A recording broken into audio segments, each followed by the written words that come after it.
Hello Karinggaw, quick update lang sa panganganak ni Clar. And gusto ko lang sabihin sa inyo na successful ang delivery niya and meron na tayong healthy na baby ang Gaw. Eh nga pala Karinggaw, huwag niyo na rin kalimutan mag-iwan ng mga comments dyan para habang nagpapagaling si Clar, meron siya mababasa ng mga messages ninyo para sa kanya. At syempre sa mga hindi pa nakasubscribe dyan, please pakihit naman yung subscribe button natin tsaka notification bell. And yung simpleng pag-like ng ating video ay napakalaking tulong sa amin. Yun lang po at enjoy listening po. Maraming salamat!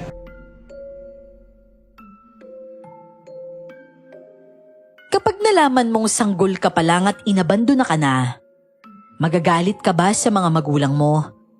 O mas nanaisin mo silang hanapin at alamin ang dahilan?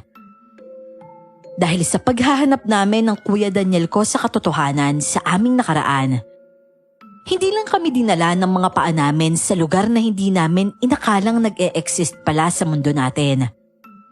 Nahantad din sa amin ng lihim ng aming pagkatao. Sa kwentong ito, hayaan yung isama ko kayo sa naging paglalakbay namin 2 dekada na ang nakakaraan.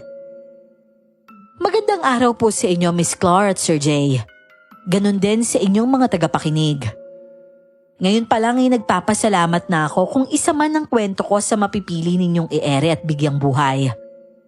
Karangalan po para sa akin na maibahagi ito sa lahat. 39 na po ako sa kasalukuyan. Tahimik na namumuhay, kasal at may 2 anak. Ako nga po pala si Gabriel. At ito ang aking kwento. Bago ko po simula ng istorya, huwag kalimutang mag-subscribe bilang suporta sa ating channel. Ilan taon na ba kayo naghahanap? Lalo ka na, Daniel. Sabi ko naman sa inyo, kung gusto kayo makita na ina nyo, madali lang kayong mahanap. Hindi naman tayo maalis sa lugar na to. Dito niya kayo iniwan. Kung gugustuhin niya, madali lang naman kayo mabalikan dito. Tama ka, Lolo. Ewan ko nga dito kay Kuya. Hindi humihinto, ilang taon na siya naghahanap. Hindi yata uso yung salitang pagod dito eh. Di lang naman para sa akin yung ginagawa ko, Gab. Ikaw ba? Ayaw mo bang makilala yung nanay natin kung sakali? Paano, Kuya? Alangan namang ipilit ko kung wala naman siya, di ba? Kapag ang isang tao ayaw magpahanap, hindi natin mahahanap yun. Mag-focus na lang siguro tayo sa buhay natin ngayon. Ay nako, bahala ka. Hindi naman kita pinipilit na tulungan mo ko eh. Saka tama yan. Mag-focus ka na lang talaga sa pag-aaral mo. Ako nang bahala sa paghahanap sa kanya. Si Kuya talaga oh. Hindi ka talaga basta naawat no. Kaya idol kita eh. Bata pa lang yung kuya mo. Talagang meron na yung determinasyon. Pabayaan na lang natin siguro sa Gabriel. Hindi naman naapektuhan ng pagiging guardian niya sa'yo. Lalo na yung suporta sa pag-aaral mo.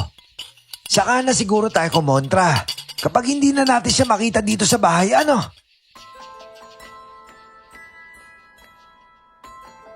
Natatawa na lang ako sumang-ayon kay Lolo Mario. Maging si Kuya ay natatawa lang din habang napapailing naman.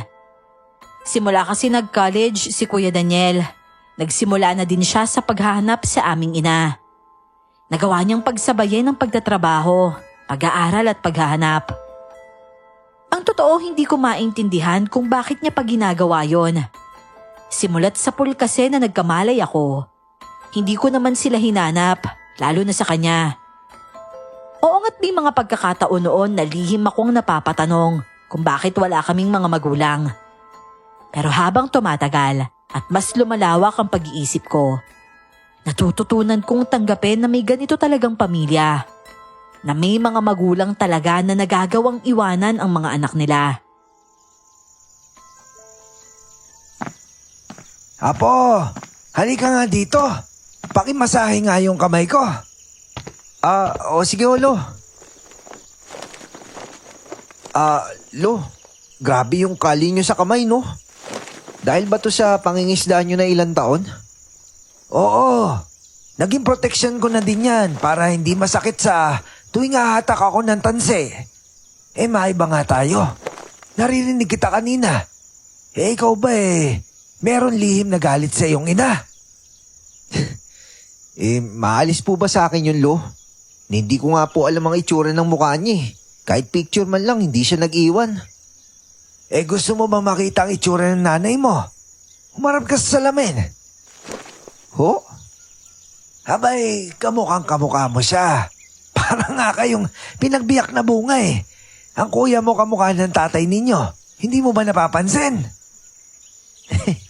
Kita ko nga po, hawig talaga sila eh. Kaya nga hindi ko na masyado namimiss si tatay. Bukod sa kamukha niya si kuya, halos magkaugali din sila. Ano nga, Los? Talagang nakuha niya ang ugali ng tatay nyo. Kung hindi nga lang malaki na yang si Daniel nung pumanaw si Samuel eh. Abay, iisipin kong reincarnation siya na anak ko eh. Siguro ho talagang sinabuhay ni kuya lahat ng pangangaral ni tatay kaya ganon. Ako na po yung magbubukas ng pintuan. Tapos na po ako magugas. O sige kuya, ako na bahala sa maruruming kaldero at kawali. Salamat ah. Magandang araw po. Dito ba yung bahay ni na Daniel at Gabriel Di Masalanta? Dito nga ho. Bakit ho? Sino ho sila? Ako po si Jovi. Ikaw ba yung Gabriel? Hindi. Ako si Daniel. Anong kailangan mo, miss? Nagpunta kasi ako dito bitbit ang isang liham. Kung hindi mo mamasamain, pwede ba akong pumasok? Hindi. Hanggat hindi mo nakukumpleto yung sagot sa mga tanong ko. Kuya, ito naman oh, masyado seryoso. Miss Jovi, pasensya ka na ha. Teacher kasi tong kuya ko. Kaya medyo stricto, lalo na sa pagsasagot-sagot sa kanya. Ano po bang atin? At bakit mo po alam yung kumpletong pangalan namin? May sulat kasi akong dala galing kay Teresita Andres. Ano? Teresita Andres? Tama ba yung naririnig ko? Tama ho, Lolo. May ipinadala kong sulat sa akin si Teresita. Interesado ho ba kayong... Oo. Nasaan yung sulat? Kalma ka lang. Hindi mo talaga ako yayayaing pumasok at painumin man lang? Ang layo ng nilakbay ko ha. Tawid kalawakan pa. Tawid kalawakan? Anong ibig mo sabihin? Ano yun? Lumipad ka? Gusto ko nga sana eh. Kaya lang hindi naman pwede. Paano? Pasok na ako ha. Iya. Tubig na malamig lang ang maiaalok ko sa'yo ha. Ayos lang ba yon?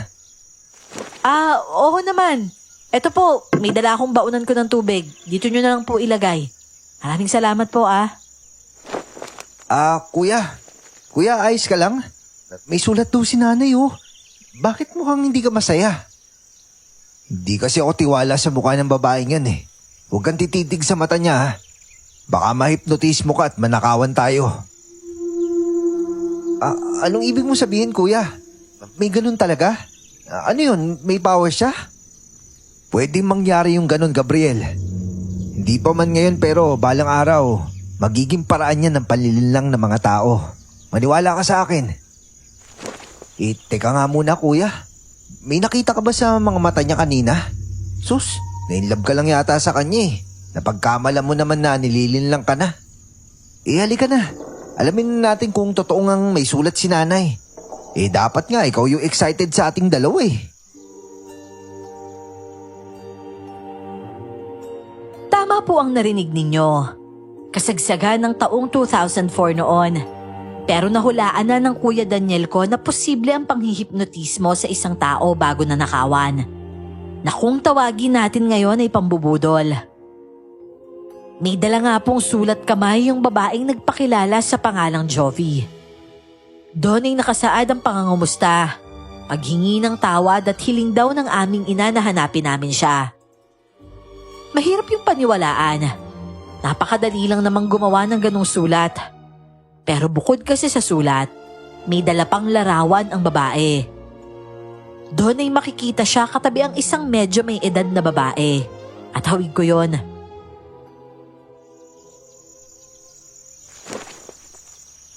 Nay? Lo, pakitignan nga kung hindi ako namamalikbata. Si nanay po yan, di ba? Abay, tama ka, Daniel. Si Teresita nga yan. Halos walang pinagbago yung mukha niya. Ilang taon na ba nakalipas? Iha, kaano-ano mo ba siya? Kakilala lang ho, Lolo. Minsan kaming nagkakilala sa isang piyestahan. At nabanggit ko na lumuluwas ako minsan ng Maynila. Kaya ayan, nagpadala siya ng sulat kasama yung kumpletong address ninyo. Nakiusap siya na kung magkataon daw na magawi ako dito, ibigay ko to sa inyo. Siya pa nga ho yung nagsabi na magpapapicture din kami para maniwala kayong galing sa kanya yung sulat na yan eh. Ibig mo sabihin, hindi mo alam ang eksaktong lugar kung nasaan yung nanay ko? Hindi eh. Dinala ko nga lang yung sulat niya. Nabanggit niya kasi sa akin na baby pa kayo nung iniwan niya. Hindi man lang niya ba nabanggit nung nagkita kayo kung taga saan siya? Ang sabi niya lang sa akin, taga-kalapit na bayan lang daw siya. Pero hindi eksakto kung saan eh. Pwede ko naman kayong tulungan na hanapin siya. Marami naman akong kontak sa probinsya namin. Kung ganun, matutulungan mo ba kami hanapin siya? Pwede naman. Kuya, hindi kaya nakakaabala sa kanya yon? Gab, ito na yun. Pakiusap naman Higit kanino man, suporta mo yung kailangan ko. Sinasabi ko na nga ba Hindi ka na namin makikita dito sa bahay. Aba pwede naman kaming tumutol, hindi ba Gabriel? Kuya, basta susuportahan kita. Pero isama mo ako sa paghahanap sa kanya. Pero Gab, may pasok ka pa, di ba? Paano kang sasama nun? Ikaw din naman may trabaho ka pa Pumapasok ka nga din na school, di ba? Magkaiba tayo. Pwede ako mag-leave doon, ikaw hindi. Pero kuya, 1 linggo na lang mid-year break na namin 2 weeks din yun. Nakalimutan mo na ba? Oo nga pala.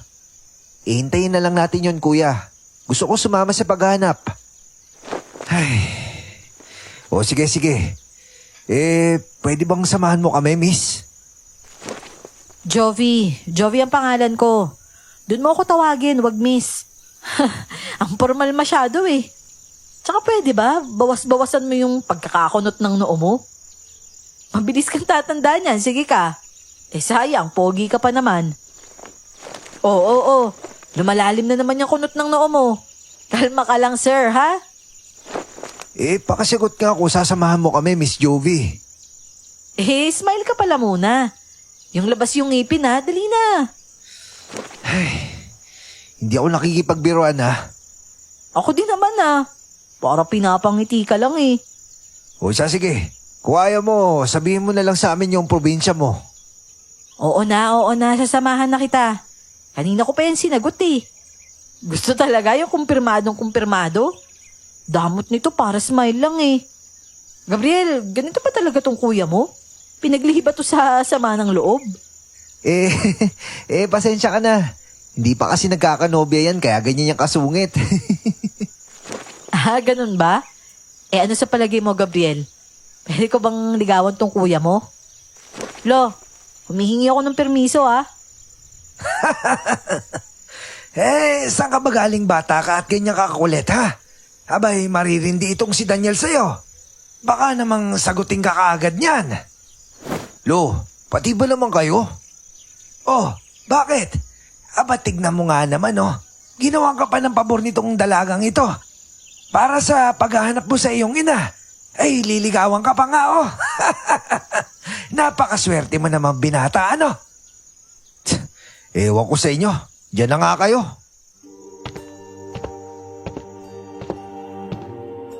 Bago tumalikod si kuya ay nakita ko pa kung paano mamula ang magkabila niyang pisngi. Napangiti din siya noon pero pigil na pigil. Gusto ko sana siyang tuksohin pero alam kong sasamaan lang ako ng tingin noon.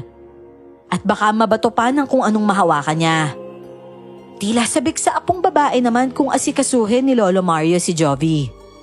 Masaya siyang kausap at sa palagay ko ay magkakasundo kami dahil parang iisa ang kulit naming dalawa.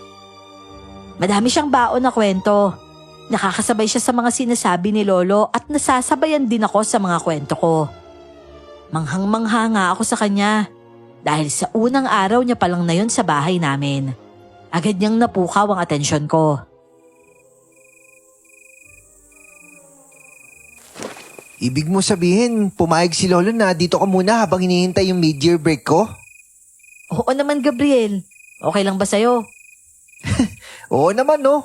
Kung alam mo lang, ayoko na talagang paalisin ka eh. Talaga? Bakit naman? Buti na lang pala kayo talaga yung sinadya ko dito. Pero grabe, no? Talagang lumuwas ka para dalhin lang yung sulat ng nanay namin? Nakita ko kasi sa nanay niyo kung gaano siya nangungulila sa inyo ng kuya mo. Hindi naman kalabisan na gagawin ko to eh. Nga pala, sa palagay mo kaya, yung kuya mo papayag na dito muna ako? Sigurado akong kontra siya. Pero sigurado din ako na wala naman siya magagawa kundi pumayag. Ikaw yung guide namin para mahanap si nanay. Hayaan mo, kakausapin ko na lang din siya mamaya kapag natsyempohan ko. Ano pa yung ginagawa mo? Assignment ba yan sa school? Hindi. Pang-report namin to. Ako yung gumagawa ng essay tsaka script. Nasasabihin ng mga magre-report bukas. Isa ka nga pala matutulog, Jovi. Okay na ako dito sa sala. Ayoko namang makaabala ng husto sa inyo eh. Nako, hindi pwede yun. Doon na lang sa kwarto ko. Malinis naman dun eh. Tatabi na lang muna ako kay kuya. Saka duda ako na lalabas pa yun. Hindi kasi kumakain yun sa gabi. Nagpa-fasting siguro yun. Ganun ba? Sigurado ka ba na okay lang sa sa kwarto mo ko? Mas mapapanatag ako nun. Huwag mo na akong isipin. Meron at meron ako matutulugan. Lalo pang nakumpleto ang gabi ko nang tabihan ako ni Jovi at makisali sa ginagawa ko. Tutulungan niya daw muna ako dahil hindi pa naman siya inaantok. Sa unang pagkakataon, may kakaibang comfort akong nadama. Bagay na kahit gaano kaalaga si kuya at lolo, hindi ko naramdaman. Matapos nauna na ding pumasok si Jovi sa kwarto ko. Ako naman, matapos asikasuhin ang mga gagamitin kinabukasan, ay nagtungo na sa kwarto ni kuya.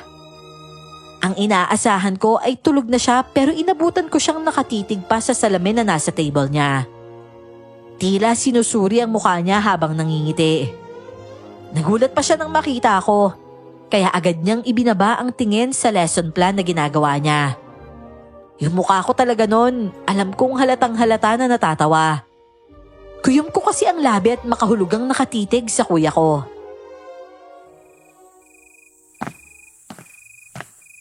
Oh, gabi na. Ano pang ginagawa mo dito? Hindi ka ba marunong kumatok? Akala ko kasi tulog ka na kuya eh. Ayoko na maistorbihin ka. Yun pala, nakikipagtitigan ka sa pogi. Lumabas ka na nga doon kung mga asar ka lang dito. Tinitignan ko lang yung bigote ko. Umahaba na naman kasi. Kailangan ko ng bagong pangahit. Kuya, di ba malalaman mo naman yan kahit hindi ka tumitig sa salamin? Kinakapalang yan eh. Pwes, hindi ako ganun. Talaga sinisilip ko to sa salamin. Buti, nakikita mo pa no? Medyo madilim na kasi dito eh. Teka nga. Ano ba talagang kailangan mo sa akin, Gab? May pasok ka pa bukas ah. Hindi ka dapat nagpupuyat. Ikaw nga kuya, wala ka pa nasusulat. Kanina ka pa dito ah. Lintik naman sinabi ng... eto na nga, sabi ko, alis na ako eh. Good night kuya. Oh, teka. Ba't ka nandyan? Kasi higaan ko. Ano bang... Umalis ka dito. Ayoko may katabi dito. Kuya, patabi lang eh. Sige na, parang 1 linggo lang naman. Ano bang pinagsasabi mo dyan? May sarili kang kwarto, huwag ka makisiksik dito. Alis! Andun nga kasi si Jovi. Dito siya sa atin mananatili hanggang sa makalis tayo. Pero sige, baka pumayag siya na magkatabi kami sa higaan ko. Ayos naman yun eh. Magkakataon na rin yun. Aray ko naman kuya, ba't mo naman ako binato sa kama? Pagkatapos mo ako hilahin at ipagtabuyan na parang hayop? Ay, magpahinga ka na. Maglalatag na lang ako dito sa lapag. Ayoko na maingay, Gabriel ah. Itiko mo yung mata't bunganga mo kung ayaw mo sa labas na matulog. Kinabukasan ay maaga akong nagising. Di hamak na mas maaga ng 2 oras kay kuya. Ako kasi ang toka sa pagsasaing at pagluluto ng ulam ng araw na yon. Alternate kami ni na kuya at lolo sa paggising sa umaga para maghanda nga ng almusal. Papasok na sana ako sa banyo nang may marinig akong mahinang mga bulong. Pinakinggan ko yung maigi kung saan nanggagaling at napagtanto kong sa likod bahay lang. May pintuan kasi sa kusina palabas doon. Maging yung pintuan doon, nun ko lang napagmasdan na bahagya pa lang nakabukas.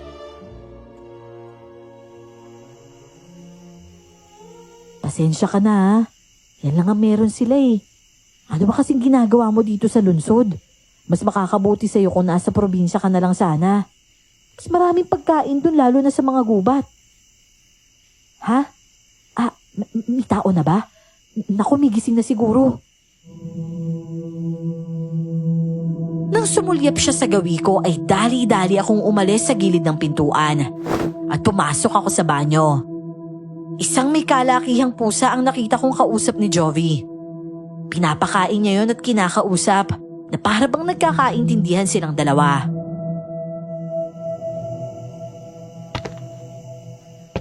Daniel? Daniel, ikaw ba yung nasa banyo? Si Gabriel ito. Palabas na din ako. Magbabanyo ka ba? Nako, hindi naman. Maaga ka palang nagigising? Oo. Magluluto kasi ako ng almusal at babaunin namin ng tanghalian ni Kuya sa school. Ikaw ba? Ba't ang aga mo nagising? May narinig kasi akong umiiyak na pusa kanina eh. Nilabas ko. Uhaw na uhaw at saka nagugutom. Pasensya ka na, nakialam na ako sa kusina nyo ha. Hindi mo naman iluluto yung atay na manok na nakababad sa tubig, di ba? Ha? Mag-aadobong atay sana ako ngayon eh. Wala na ba? Yun ba yung pinakain mo sa pusa? Naku, oo eh. Pasensya ka na talaga ha. Teka lang sandali. Eto, kunin mo na to. Pambili ng bagong atay ng manok. Wala pa naman mabibilihan ng ganito kaaga eh. Wala na bang ibang ulam na pwedeng lutuin? Meron naman. Pero alam mo kasi, paborito din ni Kuya yung atay ng manok. Siguradong magagalit yun. Naku, ganun ba? Paano ba siya magalit? Mamaya malalaman mo. Pinapakaba mo naman ako eh. Palalayasin niya kaya ako? Hindi yan. Hindi naman ganun kasama si Kuya. Saka si Lolo, siya yung masusunod kung sino yung patitirahin dito dahil sa kanyang bahay to. Ganun ba? O sige, salamat ah. Anong sasabihin mo tungkol sa atay na nawala? Di kinain ng pusa. Oo nga pala. Hiyaan mo. Aakuin ko na lang yung kasalanan. Basta, makinig ka na lang mamaya. Magagalit lang yun pero wala naman siya magagawa eh. Ako nang bahala dun. Hindi ka na ba matutulog ulit? Maaga pa. Hindi na. Namamahay ako eh. Tulungan na lang kita sa paghihiwa ng mga kakailanganin mo. Ano bang dapat kong hiwain? Bale, magluluto na lang muna ako ng lugaw para sa almusal. Pakahiwa na lang ako ng sibuyas, bawang, luya, tsaka kalamansi. Salamat ah. Luya at saka kalamansi? Ay, inaantok na pala ako. Ha? O sige na ha, mamaya na lang tayo mag-usap. Tignan mo tong babaeng to. Nag-aalok ng tutulong tapos biglang tatakbo paalis. Nako, totoo nga yatang may topak yung mga babae. Pero parang ang bilis naman magbago ng isip niya. Ay nako, makapagsimula na nga lang baka tanghaliin pa ako. Gaya ng inaasahan ko ay nagalit nga si kuya ng ibang ulam ang magisingan niyang nakalagay sa baonan niya. Ipinaliwanag ko naman yung totoong nangyari, pero hindi na bago noon ang pagkasimangot niya.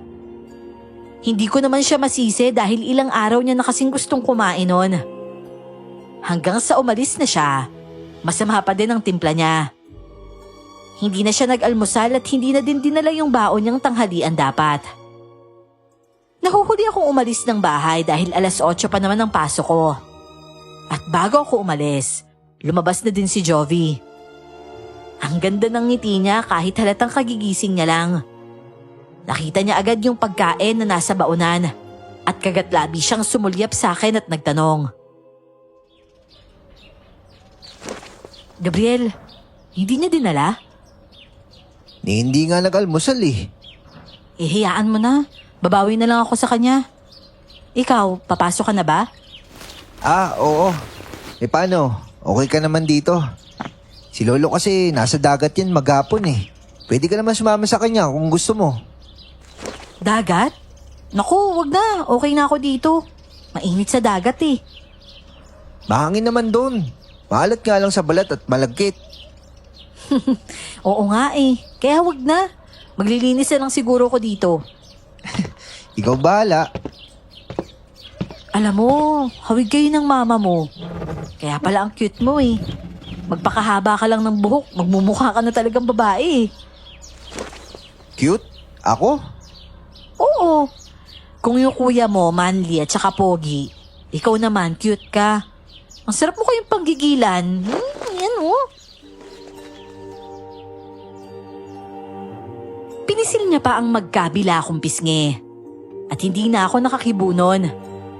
Nakatitig na lang ako sa maganda niyang mukha. At kung totoong kinikilig din ng mga lalaki, ng mga sandaling yon ay napatunayan ko yon. Hindi nawawala ang tamis ng ngiti ko kahit nang nasa school na ako.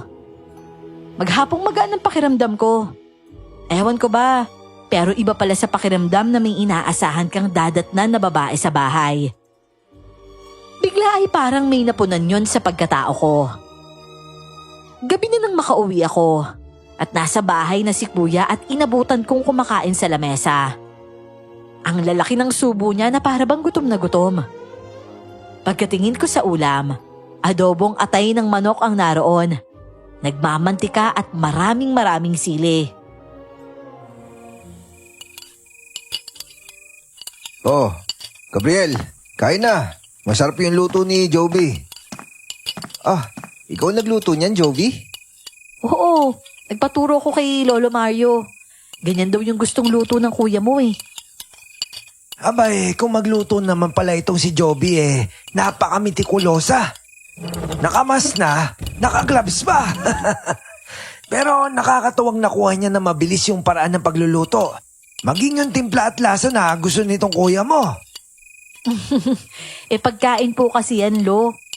Ayoko naman pong malagyan niya ng pawis ko, di kaya ng laway. Ang importante, masarapan si Daniel. O ano, okay na ba tayo, Dan? Pwede na din. Konting practice pa. Hayaan mo, kapag mag-asawa na tayo, makukuha ko din yung timplang hindi mo maipagpapalit sa iba. Anong pinagsasabi mo dyan? Sos! Kunwari pa ang loko. Ayan nga't mauubos na yung bahaw nakalahati mo na nga yung ulam. Abay, tira mo naman kami. Madami lang po talaga akong gutom ngayon, Lolo. Maghapon ako walang ganang kumain eh. Nakangiti lang ako pero sa loob-loob ko naiinggit ako sa atensyong nakukuha ni Kuya mula kay Jovi. Kahit pa madalas nga ay sinusungitan niya lang ang dalaga. Agad ako naupo sa lamesa kahit hindi pa nakakapagpalit ng uniforme. At inagawan ko si Kuya sa ulam na nasa mangkok at kumain na din. Tama nga si Lolo. Kuhang-kuha ni Jovi ang lasa ng adobo na gusto namin. Maging ako nga na parami rin ang kain. Oh, ba't hindi ka kumain? Sana sinabayan mo kami kanina. Ang sarap pa naman ng luto mo. Ano ka ba? Bago kayo dumating syempre, nauna na ako sa ulam no? Ganun ba? Abay, matalino ka din pala. Ako nang bahala sa mga hugasin ha. Sige na, pahinga ka na. Balita ko, nagdinis ka din ng buong bahay. Oo, pero konti lang naman kasi malinis na. Nakakamangha nga eh. Parang may babaeng nakatira dito kahit puro lalaki kayo. Napakasinop kaya at malinis nyo sa bahay. Sa totoo niyan, nagagalit kasi si Lolo kapag makalat dito. Sa kanila ni Lola, siya din yung talagang malinis sa bahay. Habang si Lola naman nun, nasa pwesto nila sa palengke. Ang galing no? Meron palang ganun? Nga pala, hindi ba ulit lalabas yung kuya mo? Ganyan ba talaga siya? Oo. Matrabaho talaga yung pagiging guro. Hindi natatapos sa eskwelahan yung trabaho nila eh. Bakit? Gusto mo ba siya makita? Oo sana. Hindi ko pa kasi siya nakakakwentuhan eh. Sa tingin ko, medyo matatagalan bago mo magawa yan, Jovi. Hindi madali mahuli yung kuliti ni Kuya eh. Pero nandito naman ako. Ako nalang kausapin mo. Ano pa ka bang ginagawa natin madalas? Alam mo, ikaw talaga, cute-cute mo. Bilisan na nga nating tapusin tong hugasin na to. Ang aga mo pang nagising kanina. Para maaga ka rin makapagpahinga ngayon. Opo, ma'am. Yung dating tahimik naming bahay, paminsan-minsan ay napupuno ng tawanan namin ni Jovi. At aaminin kong bago yun sa akin. Mas masarap yun sa pakiramdam. Lumipas ang ilang araw na ganun palagi ang senaryo. Mas excited nga lang akong umuwi dahil alam kong nandun si Jovi at naghihintay. O ikaw, Gabriela. Napapansin kita. May gusto ka ba dyan kay Jovi? Maganda siya kuya, tsaka mabait eh. E di may gusto ka nga. Hindi ko alam kung crush ko lang siya o gusto ko. Basta masaya ako kapag kasama ko siya at kausap. Mas bata ka sa kanya. Saka ayos lang naman na magka-crush ka sa kanya eh. Basta yung pag-aaral mo lagi mo lang unahin. Oo naman kuya. So okay lang ba sa'yo na gusto ko si Jovi? Kahit ikaw naman talaga yung gusto niya. Ano? Pinagsasabi mo dyan? Huwag kang magpapaniwala sa mga sinasabi nun. Wala sa isip ko yung pumatol sa kalokohan niya. Marami akong pinagkakaabalahan. Ang sungit mo talaga, kuya. Kahit kausapin mo lang yung tao minsan eh. Ano ka ba, Gab? Akala ko ba may gusto ka sa kanya? Bakit ngayon gusto mo pansinin ko? Hinaawa kasi ako sa kanya.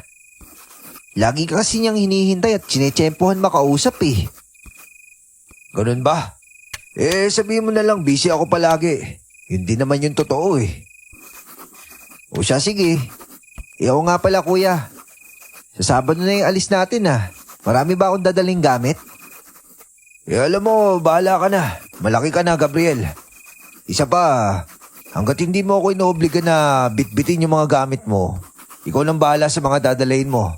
Basta ako, isang bag lang yung bitbit ko. Isang bag?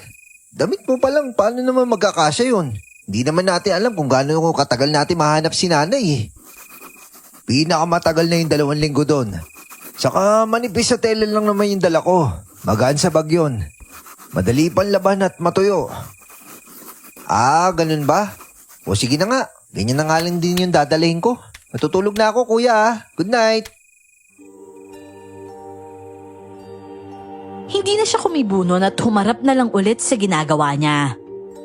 Sa loob ng ilang araw na katabi ko si kuya ay tahimik naman ang mga gabi at payapa. Pero iba ang gabing yon. Naalimpungatan ako nang may marinig na mahihinang ungol at tila nasasaktan. Nang magdilat ako ng mga mata, naaninag ko si Kuya Daniel sa isang sulok ng kwarto niya. Nakaupo sa lapag at mahigpit na hawak-hawak ang sariling tiyan. Dahil doon kaya napabalikwas ako ng bangon.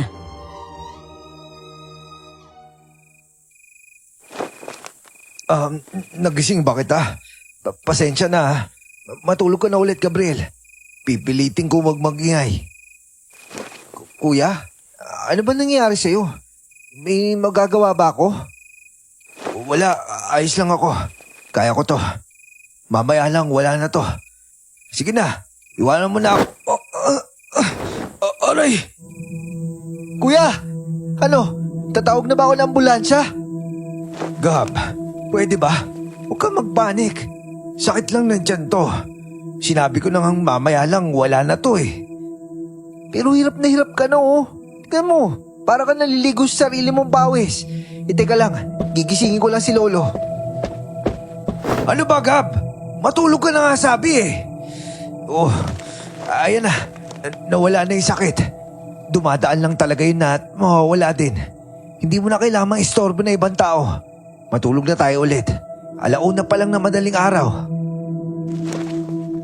Bakit ba kasi sumasakit yung tiyan mo, kuya? Halos mamaluktot ka na kasi kanina eh. Parang tumutupi na yung katawan mo ng husto eh. Hindi ko nga din alam eh. Ilang beses lang naman to sa 1 buwan kaya lang. Habang tumatagal kasi, Patindi ng patindi yung sakit.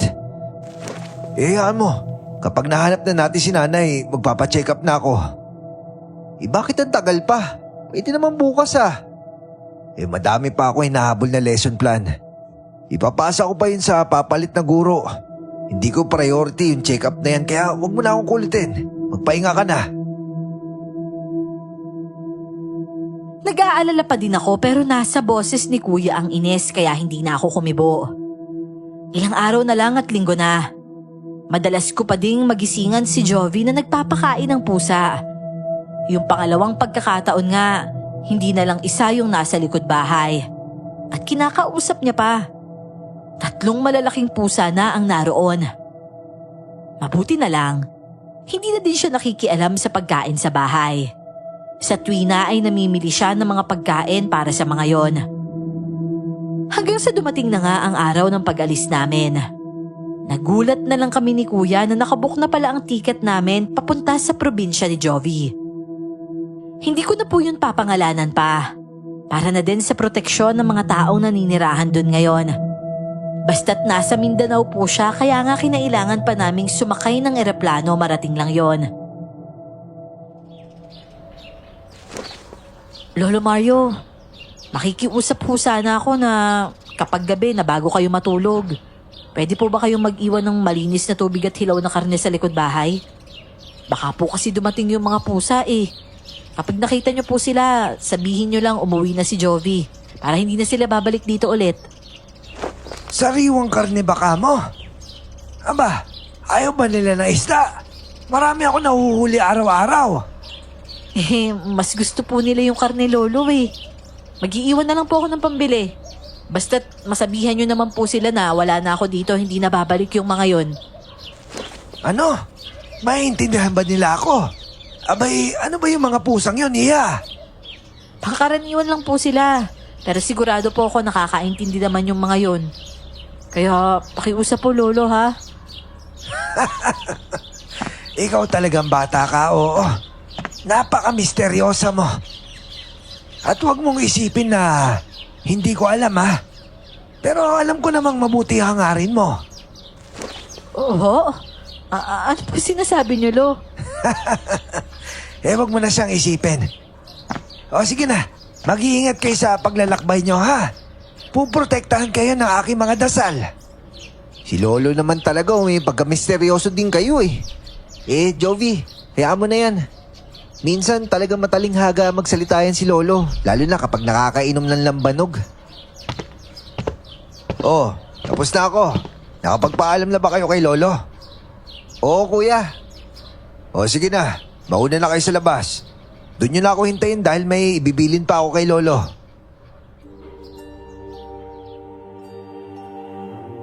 Niyakag ko na nga si Jovi nun palabas. Nagpatianod naman siya pero napansin kong natahimik siya at parang malalim ang iniisip. Sinubukan kong magbiro pero nakumpirma ko lang na wala nga sa akin ang atensyon niya. Dahil hindi niya ako nilingon.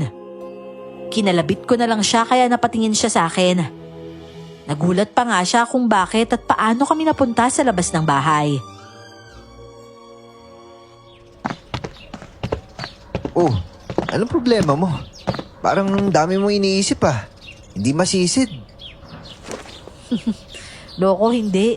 May naalala lang kasi ako. Hindi ka naman takot sa heights, no?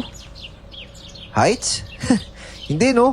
Gusto ko nga yun Tignan mo, ang liit ko kaya kumpara sa edad ko. Hindi gaya ni Kuya, matangkad. Kaya nga cute ka, di ba?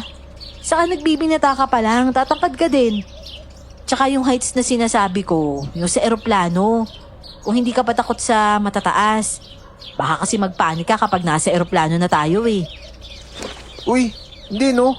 Kung hindi mo lang naitatanong, mahilig ako sa mga extreme rides na yan. Si Kuya yung tanungin mo. Kahit sa Ferris wheel kasi, namumutla na yan Talaga? Dapat pala tabi kami mamaya para mapalakas ko yung loob niya.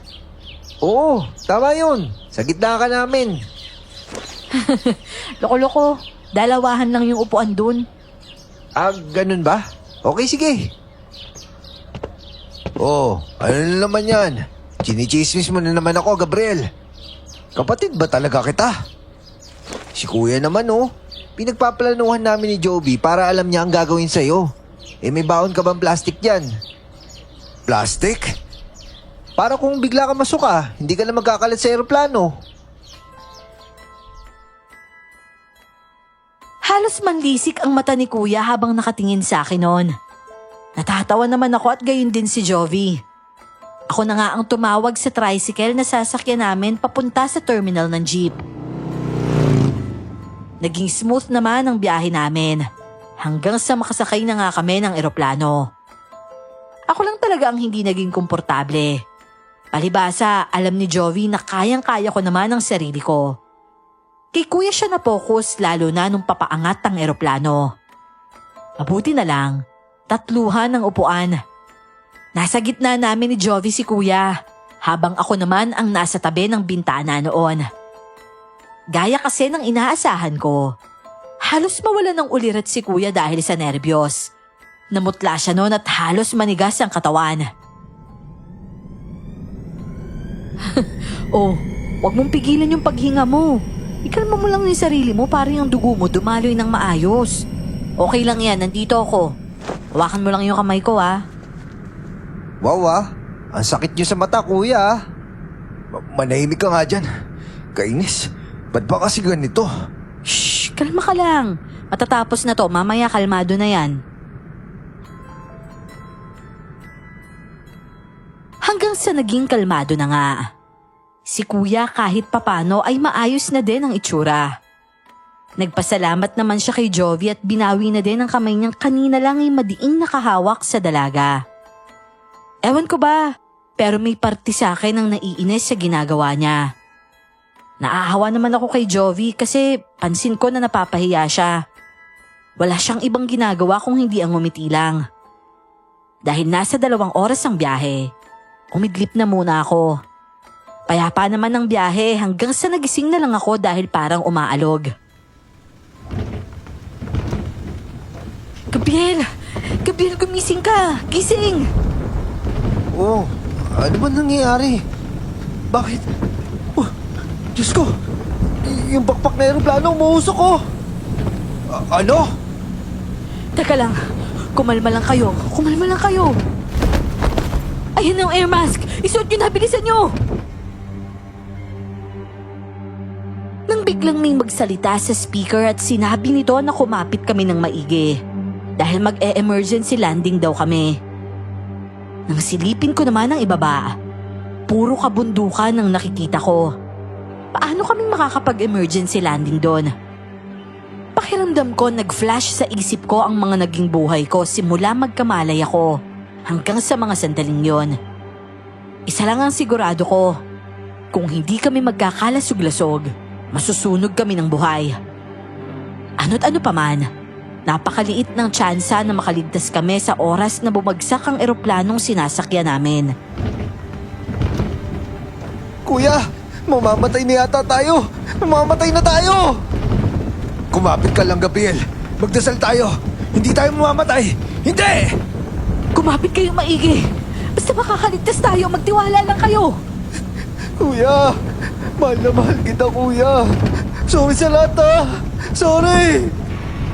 Mahal din kita, Gabriel. Patawad dahil sinama pa kita. Kasalanan ko to.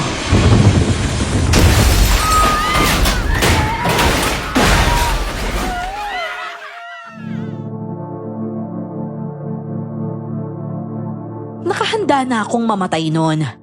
Hindi ko na din nilabanan pa ang kapalaran at tinanggap na hanggang doon na lang.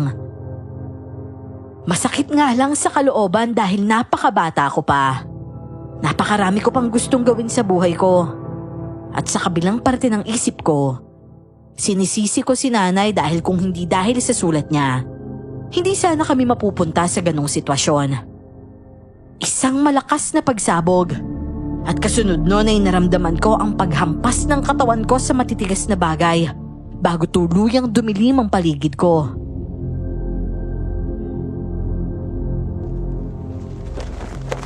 Gabriel! Gabriel, gising! Gab, gumising ka.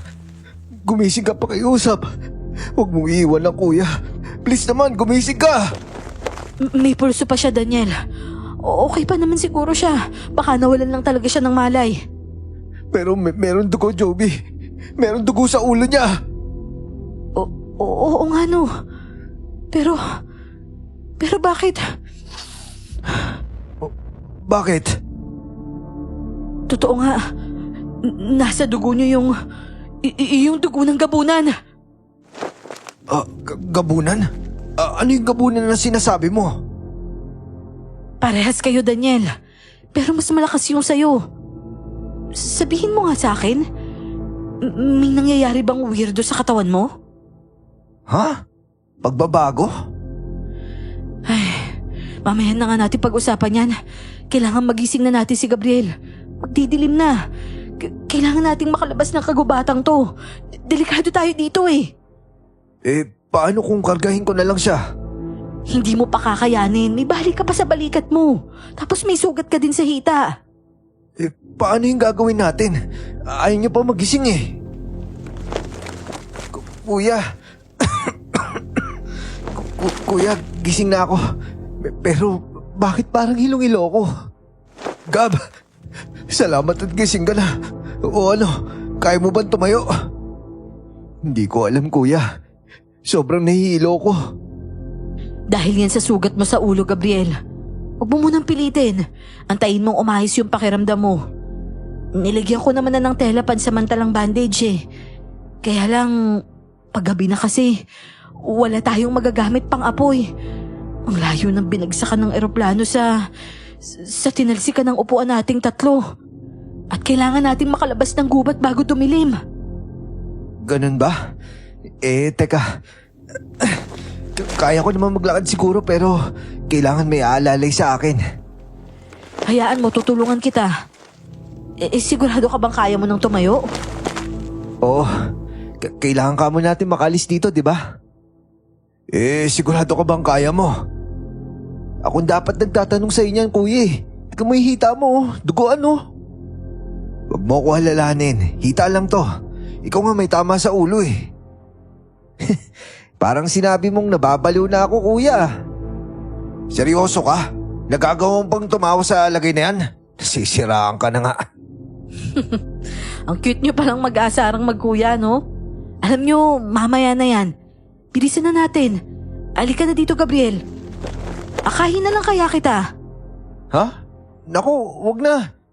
Akala mo lang maliit ako at payat pero mabigat talaga ako. Tsaka isa pa, babae ka, no? Nalilitan ka ba sa akin, ha, Gabriel? Ha? Hindi.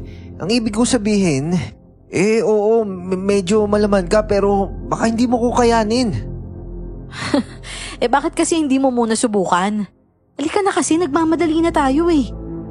Hindi naman matarik yung pababa sa komunidad, kaya halika na. Pero, kuya, sinabi niya kaya niya eh. Subukan mo muna. O pag hindi ka niya kaya, pwede ka naman niya ibaba eh. Hindi kasi kita kaya dahil sa tama ako sa katawan. Napilitan na akong magpaakay kay Jovi kahit ang totoo. Hiyang-hiya ako sa kanya. Siya ang dapat ang inaalagaan namin ni Kuya dahil siya ang babae. Pero ang lagay ay kami pa pala ang bubuhati niya. At ang nakakamangha, parang hindi siya nangangalay sa pag-alalay sa akin. Lihim na nga kaming nagkatinginan ni Kuya noon, pero nagkikibit balikat lang siya. Paglabas namin sa kagubatan, saka ko palang nakita yung makapal na usok na nanggagaling sa kabilang dako.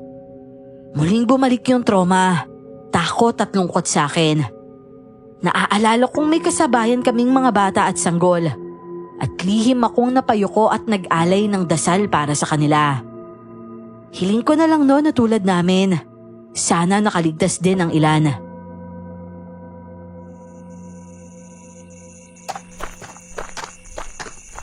Wow! Sino magkakala na meron kabahayan dito? Nasa gitna sila ng kagubatan, oh. Astig! Jovi, paano mo nalaman yung daan papunta dito? Dati ka ba nakatira dito? Hindi pa. Pero malapit na kasi tayo sa bayan namin at tong lugar na to, matagal nang usap-usapan sa amin. Ang akala nga namin alamat lang to eh, dahil wala namang nakakarating pa dito. Pero ito, totoo pala talaga siya? Kung hindi pa ako nadisgrasya, hindi ko pa mararating to ah. Oo nga, no? Mabuti at wala kang damage sa katawan mo, Jovi. Medyo nasunog nga lang yung buhok mo. Saan mo pala nakuha yung sunog na yan? Pagkakatanda ko kasi, wala namang apoy na tumalsik doon sa upuan natin, ah. Kuya naman, di mo naman alam yung pwede mangyari habang buwabagsak yung eroplano kanina eh. Ba't di niya ba makatanong kay Jovi? Ano ba naman kayong dalawa? Gabriel, hayaan mo na yung kuya mo. Natural lang na magduda siya sa akin. Kahit naman ako, hindi ko rin alam kung bakit nasunog yung buhok ko eh. Buti nga hindi umabot sa anit ko. Yun na nga eh. Dapat magpasalamat na lang tayo na merong isa sa atin na hindi na disgrasya masyado. Kahit pa paano, natulungan mo kami at nadala mo kami sa komunidad para malapatan ng lunas. Pero salamat Gabriel ah. Hindi mo lang siguro napapansin pero na-appreciate ko talaga pag palagi kang nasa side ko. Wala ka namang ginagawa masama eh. Yung isa dyan, lagi na lang mainit yung ulo. Kala mong babaeng nire-regla palagi eh. Ay naku, yaan mo na nga yung kuya mo. Ganyan talaga kapag walang nagpapasaya eh. Oy, kayo ah. Hinahayaan ko lang yung bulungan nyo pero rinig na rinig ko kayo hanggang dito. Oy Gab, baka nakakalimutan mo ah. Kuya mo pa din ako. Pwede bang magpalit na lang na kapatid? Ikaw na lang kaya, Jovi. Gusto mo ako maging ate? Oo, pwede naman ah. Kapatid na nga yung turing ko sa'yo eh. Kapatid? Oo naman, nakakabatang kapatid. Wala kasi akong kapatid na lalaki eh. Tapos, magkasundo pa tayo, di ba? Nang lingunin ko si kuya ay napapailing siya habang nangingisi. Naiinis ko siyang sinimangutan pero ngiti lang ang itinugon niya sa akin. Yung ngiti na nang aasar. Expected ko naman na ganun lang talaga ang tratong makukuha ko mula kay Jovi. Pero masakit pala kapag narinig mo mismo yon sa bibig niya.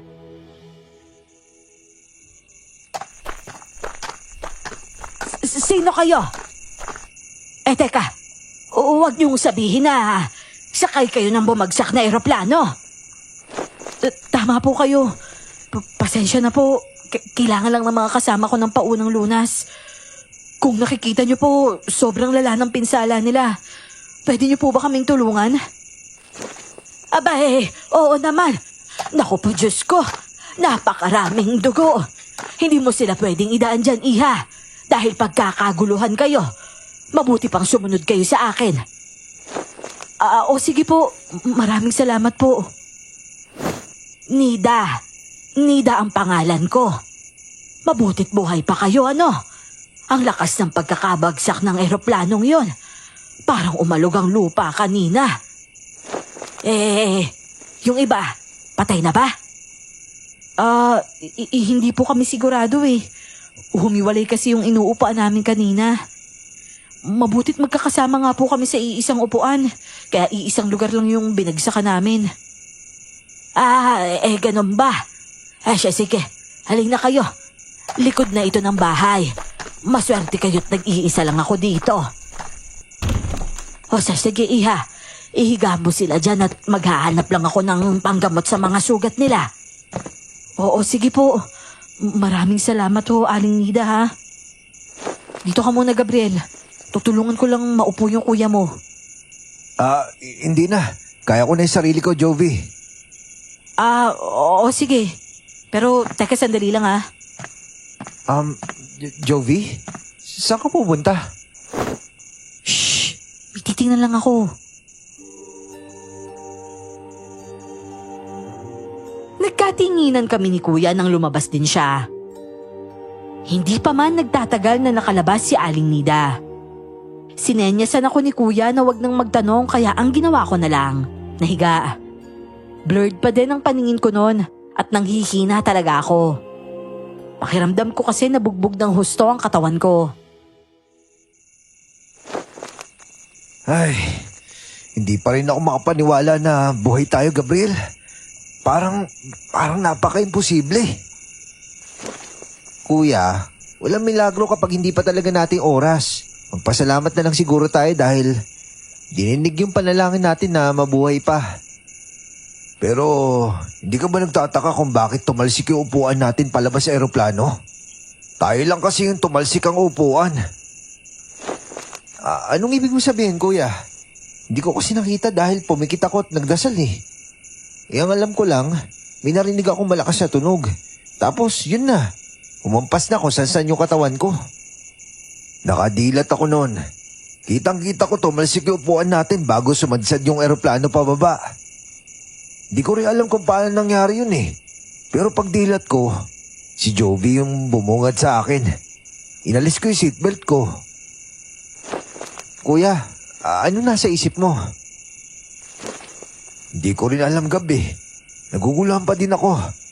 At nagulat sa mga pangyayari. Sobrang nakakatakot to.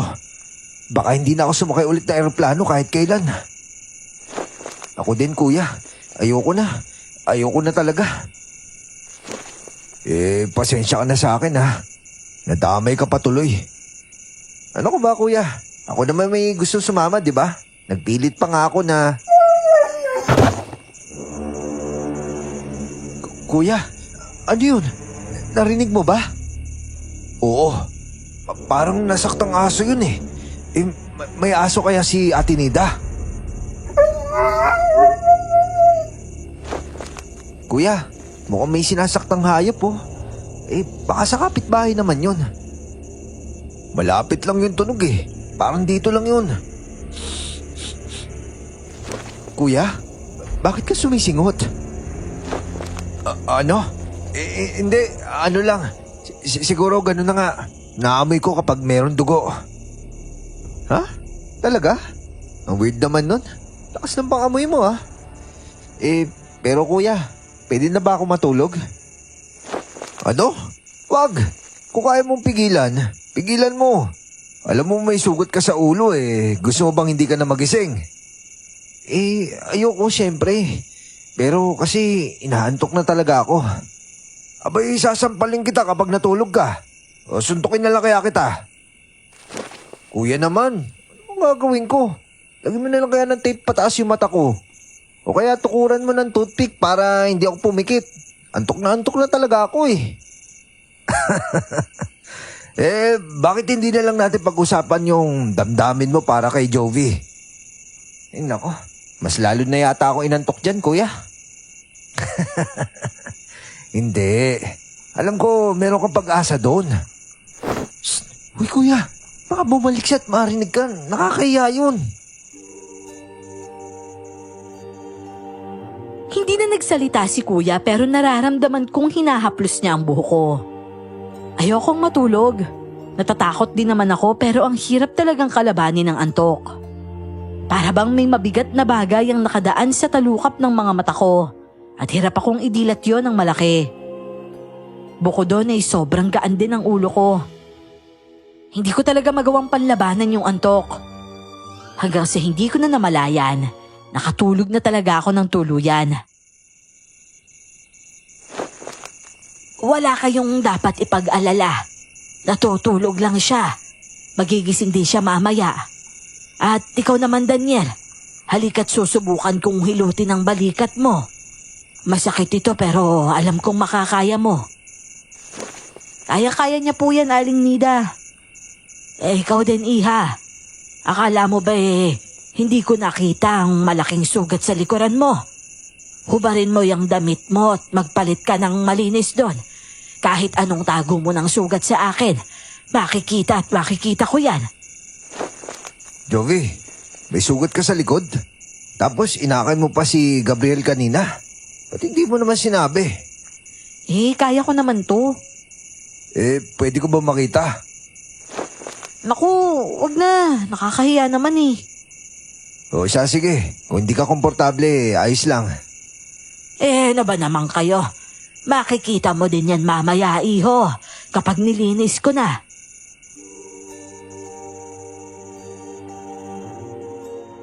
Kahit nakapikit ay dinig ko ang usapan sa pagitan nilang tatlo. Gusto kong mag-focus doon lalo na sa sinasabing sugat ni Jovi. Pero sa hindi ko malamang dahilan, may naririnig akong mga yabag, kaluskos at pagaspas na nanggagaling sa labas ng bahay. Hindi ko alam kung bakit parang hindi nila rinig ang mga yon, samantalang ang lakas-lakas nun sa pandinig ko.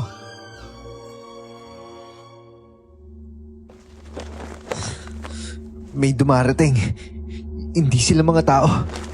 May dumarating sa bubungan. Sa likod ng bahay at harapan. Lahat sila pupunta dito. Ano daw? Narinig niyo bang sinasabi ng batang ito? May dumadating daw, Aling Nida.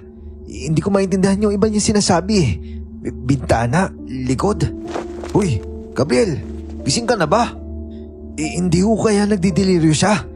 Parang ang taso ng lagnat niya Posible. Lalo na't medyo kritikal ang lagay niya dahil sa sugat niya sa ulo. Pero hindi siya nagdideliryo lang. Pakinggan niyo maigi. Parang may kaluskus nga sa paligid. Ay, nako.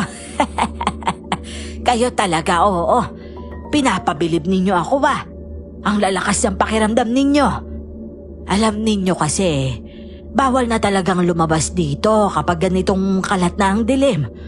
May mga gumagala na kasi sa paligid na naghahanap naman ng makakain nila. Ano kung ibig niyo sabihin na naghahanap ng pagkain? Dito ho mismo sa komunidad ninyo? Mahirap ipaliwanag, Jovi. Basta tangbilin ko sa inyo, manatili kayo sa loob ng bahay para hindi kayo mapahamak. Ano po bang klase ng hayop yun?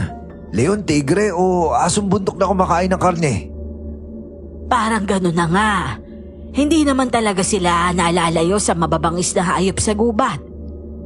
At saka nga pala yung balikat mo. Ayos na yan, tapos na. Masakit pa yan at mamamaga. Pero bukas wala na yan, ha? Maraming salamat po, Aling Nida. Guminhawa po na konti yung pakiramdam ko. Kayo na pong bahala kay Jovi. Kung may maitutulong po ako, sabihin niyo lang po. Suporta lang siguro. Dahil magiging napakasakit ng paglilinis sa sugat niya. Abay, mukhang sugat na nabugbog pa. Yun pala'y inalalayan niya pa itong binata kanina. Ay, nako talaga, Iha. Kau talaga. Hindi naman po masakit Kinaya ko naman po. Kinabukasan na ako nagising at madaling araw pa noon. Mag-isa lang ako sa higaan, samantalang magkatabi naman sina Kuya at Jovi sa lapag. Hindi na ako nahihilo at parang normal na nga ulit ang pakiramdam ko. Tumayo ako at lumabas ng kusina para sana uminom. Pero nakarinig ako ng bulungan mula sa labas ng bahay. Nang sumilip ako, nakita ko si Aling Nida doon. Pero wala naman akong ibang nakitang kausap niya. Iginala ko pa ang paningin sa paligid, pero wala talaga. Pagtaas ko ng tingin, doon ko nakita ang nakabaliktad na nilalang. Tila nakakapit siya sa bubungan ng bahay habang ulo niya lang ang nakasilip at nakikipag-usap sa babae. Pakiramdam ko nanlaki talaga ang ulo ko noon. Paano yung mukhang paniki ang mukha nung nilalang?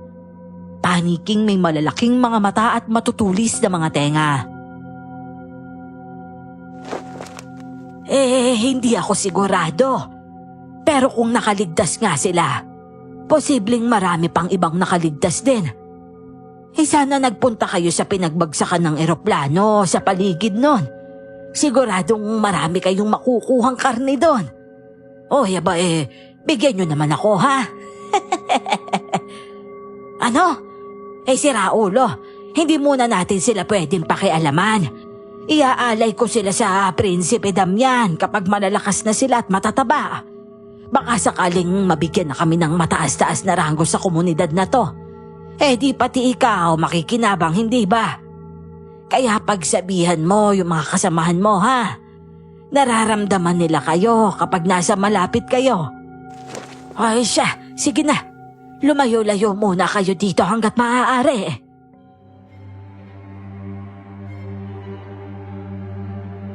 Hindi na ako nakatulog mula noon.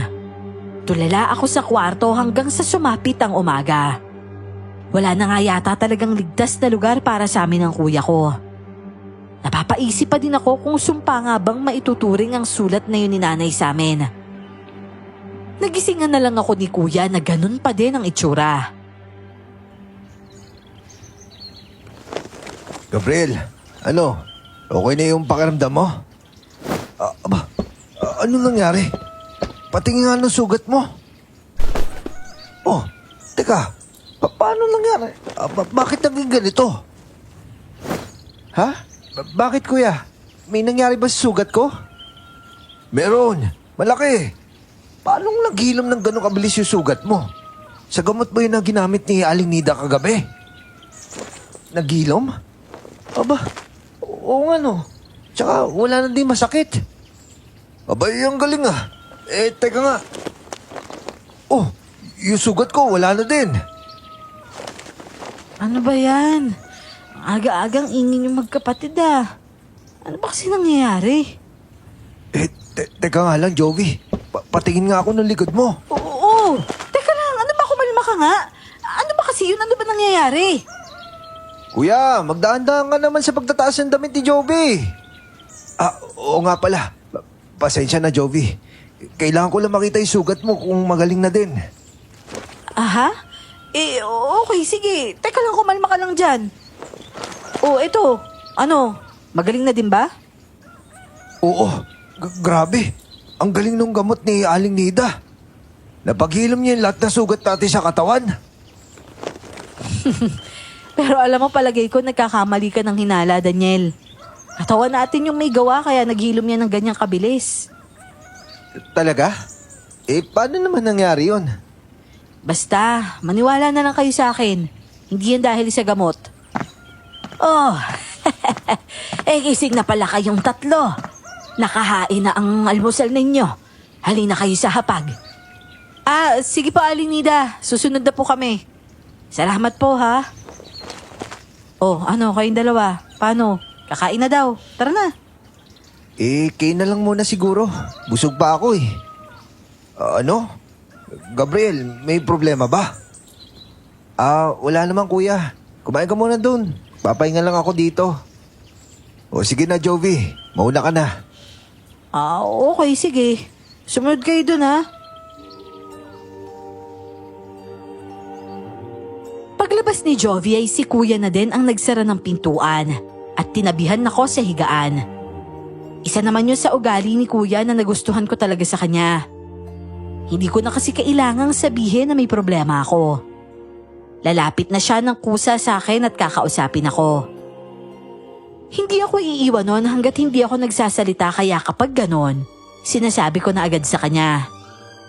Tahimik lang siya habang kinukwento ko ang mga nakita ko at narinig. Hindi naman ako natatakot na husgahan niya. Kapag ganon kasing kaseryosong bagay, hindi basta nang huhusga ang kuya ko. Dahil higit kanino man, pinagkakatiwalaan namin ang isa't isa.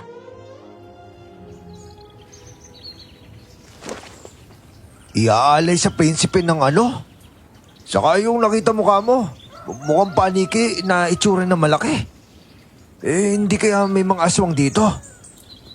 Ano kuya? Aswang? Huwag kang masyadong maingay. May binanggit sa akin si Jovi kahapon. Tungkol doon sa dugo daw natin. May sinabi siyang pangalan eh. Hindi ko lang matandaan ngayon. Kakaiba kang teacher, kuya. Sadya ka makakalimutin. Hindi naman sa makakalimutin ako.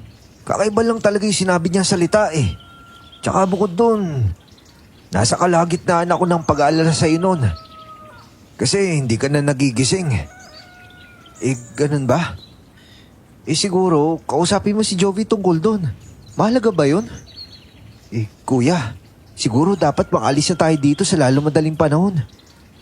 Kasi kung anong klase yung pag-aalay man yung sinasabi ni Aling Nida, sigurado akong hindi yun maganda. Ano, hindi pa ba kayo tapos dyan? Tsaka ano yung pag-aalay na naririnig ko? Shh! Kamaingay! Wala man lakasan, Jovi. Sorry naman. Hindi mo naman ako binalaan na sikreto pala yung tungkol dun eh. Ano nga kasing meron? Hoy, ano ba kayong dalawa? Bakit natuod na yata kayo? Jovi, nasa si Aling Nida? Wala, lumabas siya. Maghahanap daw ng masarap na pagkain para sa tanghalian natin. Mas makaka-recover daw kasi tayo ng mabilis kapag masarap yung pagkain natin eh. Oh, di ba? Ang bait-bait. Ano mabait? Ano ba problema mo, Gabriel? Kanina sobrang tahimik mo. Ngayon naman para kang naiinis na. Baka mamaya galit ka na niyan, ha? Jobs, pwede ba kita makausap? Jobs? Oh, gusto ko yun, ha? Oo naman, tara, usap tayo. Tungkol saan ba yan? Ikinuwento ni Kuya sa kanya ang mga sinabi ko. At kitang-kita ko sa mukha ni Jovi ang pagiging kalmado. Na para bang inaasahan niya na ang mga sinasabi ni Kuya. Nangunot naman ang noo ko dahil doon. At maging si Kuya ay napansin ng tila weirdong reaksyon niya.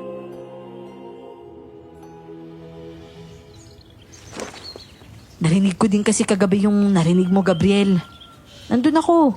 Sinundan kita eh. Tsaka, di ba lumabas din ako nung gabing pagkadating natin dito? Sinundan ko siya noon. Nakita ko yung mga nilalang na kinakausap niya. At hindi sila mga tao. Ang ibig mo sabihin, kagabi pa lang, alam mo na merong kakaiba dito sa baryong to. Alam mo, hindi sila magtatago sa gitna ng kawalan kung normal sila, Daniel. Tingnan mo, nasa gitna sila ng nagtatayugang mga bundok. Malayo sa kabihasnan at parang napag-iwanan ng panahon. At saka 'di ba, nabanggit ko din sa inyo na matunog yung baryong to sa amin. Yun nga lang noon, hindi talaga ako naniniwalang totoo to. Kung ganun, ano nang plano natin? Bago yun, may isa pa akong gustong klaruhin. Ano ba yung sinasabi mo sa akin kagabi tungkol sa dugo namin ni Gabriel? Ha? May sinabi ba ako? Oo, narinig ko yun eh. Hindi ko lang maalala kung ano yun. Ay nako, ikaw talaga Daniel. Baka naman dala lang yun ng pagkakadisgrasya natin. Hindi no, malinaw ko narinig yun. Ha? Paano ba yan? Wala akong matandaan eh. Tsaka, pwede bang kumain muna tayo? Gutom na ako eh. Tapos tsaka tayo magplano ng susunod nating gagawin. Di tayo pwedeng maunahan ni Aling Nida. Ganitong may binabalak siyang hindi maganda sa atin. Oh, pero kanina, nababaitan ka mo sa kanya. Ano ka ba? Ganun talaga, dapat nakikisama tayo eh. Ang importante, hindi tayo bingi at bulag sa mga nangyayari at mangyayari pa lang. Halika na. Maayos naman yung mga pagkain kahit mga aswang sila eh. Gusto kasi nilang mataba tayo at malusog bago ialay dun sa prinsipe nila. Teka nga muna. Totoo ba? Paano mo naman nalamang aswang yung mga nakatira dito, Jovi? Kahit isa, wala man lang tao? Wala. Kahit isa wala. Hindi ko alam kung kikilabutan ako sa ngising kasabay ng tugon niyang yon. Lumabas na siya, ganun din si Kuya. At wala akong nagawa kung hindi ang sumunod na lang din. Kakailanganin kong kumain kahit wala akong gana para lumakas ako at makabawi sa mga dugong nawala sa akin. Habang kumakain, mahina naming pinag-usapan ang mga susunod naming galaw. Hindi nga ako mapakali noon. Inaalala kong baka nasa paligid lang si Aling Nida at naririnig niya kami. Pero si Jovi at Kuya Daniel naman, kalmado lang. Mahina lang naman ang boses nila pero tensyonado pa rin ako. Kinagabihan naman. Abay, magpahinga na kayo ha. Ako nang bahala sa mga kalat dito. Alam kong nanghihina pa rin kayo eh. Kumusta naman nga pala yung mga sugat ninyo? Tingnan ko pa ba't lilinisin ko pa ba ulit? Naku, Aling Nida, masyado na po kaming nakakaabala sa inyo. Ako na po ang bahala sa sugat nilang dalawa.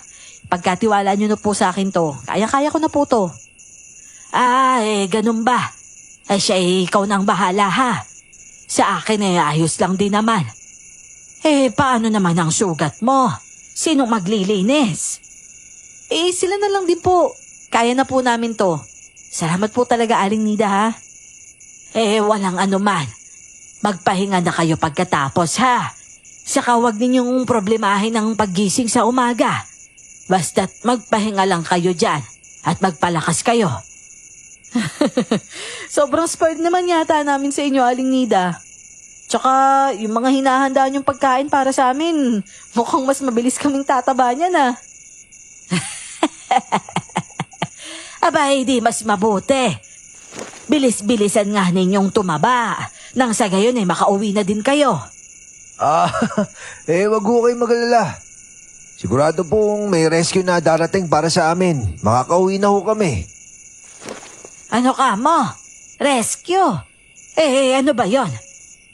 Mga rescue ho, Aling Nida. Iba-iba po yun. May pulis, doktor, at kung ano pa po para sagipin kami mga survivor sa pagbagsak ng eroplano. Talaga? Kailan naman kaya darating yung mga yun ano? Baka ho siguro mga linggong ito. Darating na rin yun. Hindi kumibo si Aling Nida pero napansin naming medyo nabahala siya at nataranta. Wala na siya sa sarili niya nang lumabas sa kwarto. At siniguro naman namin sa kanya na matutulog na kami. Pero ang totoo, may plano na kaming tumakas ng gabing yon. Kailangan lang namin siyang pahimbingin ng tulog. Ano? Yung dalawa. Hindi na kayo, tulog na siya. Dahan-dahan lang ha. Jovi, hindi ba delikado? Hindi ba't mga aswang kamoy yung mga naninirahan dito? Paano kung... Wala sila. Nasa gubat lahat at naghahanap ng mga bangkay mula dun sa bumagsak na eroplano. Ano? Gab, lumakad ka na lang. Kailangan natin makaalis dito. Halika na dito. Kumapit ka sa kamay ko para hindi ka matakot. Nang sandaling yon ay napagtanto ko na. Hindi ko lang basta hinahangaan si Jovi. Pinunan niya ang kakulangan ng buhay ko. Ang pagmamahal ng isang ina. Nagsilbi ko siyang nakakatandang kapatid at hindi ko sukat akalain na mas espesyal pala kapag babae ang nag-aalala para sa'yo. Hindi naman sa hindi espesyal ang pagmamahal ni Kuya Daniel para sa akin. Hindi ko talaga maipaliwanag, basta't may pagkakaiba talaga. Nangiti ako noon at bukal sa pusong tinanggap na hanggang magkapatid lang talaga kami. Nang hawakan niya ng mahigpit ang kamay ko, nakakatawang nawala talaga ang takot ko at napalitan yun ng tapang.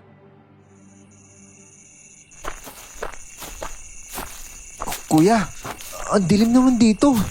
Ang kakapal pa ng talahib mo. Baka mamaya may ahas dito. Gab, ano ba? Ang ingay mo. Pwede bang sumunod ka na lang? Joby, alam mo ba itong dinadaanan natin? Para makalabas tayo sa baryong to. Hindi. Pero may nakausap ako kanina na mapagkakatiwalaan natin.